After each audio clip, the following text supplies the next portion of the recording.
Alors nous sommes à la 5e édition de Startup.gp, Riviera du Levant et Région Guadeloupe.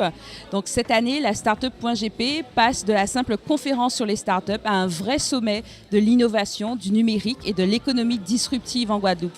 L'idée en fait, avec ce thème Créer les emplois de demain, c'est de montrer que les nouvelles technologies et le numérique en général, mais aussi l'innovation peuvent apporter de vraies solutions aux problématiques de la Guadeloupe et aussi des Guadeloupéens. Et du coup, avec ce thème, nous réfléchissons sur la manière d'apporter un plus au développement économique et aussi à l'amélioration de la carte de la formation professionnelle, notamment pour les jeunes, pour qu'ils puissent justement créer ces emplois de demain et qu'ils ne soient pas déphasés au niveau des demandes du marché.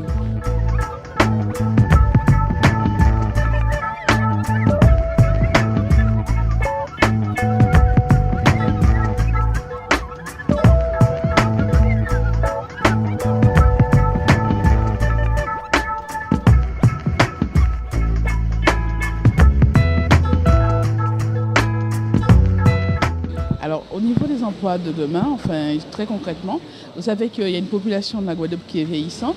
Donc, il faut accompagner ces seniors à accéder en fait à la e-administration, administration qui est de plus en plus électronique, dématérialisée. Donc, ces personnes-là ont besoin d'être accompagnées, d'être formées. Pareil aussi, avec les fake news, on doit apprendre à nos jeunes. On a des enseignants, des intervenants, des médiateurs.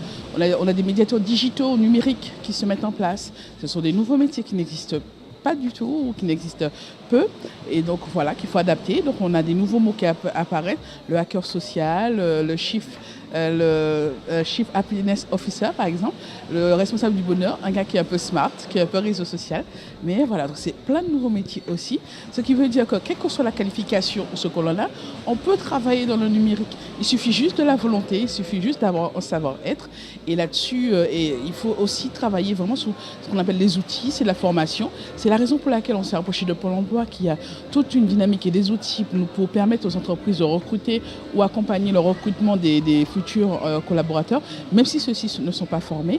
Et pareil aussi à nos côtés, la région Guadeloupe, via Guadeloupe Formation ou via la politique économique pour faire en sorte qu'on puisse impacter le territoire par des emplois durables.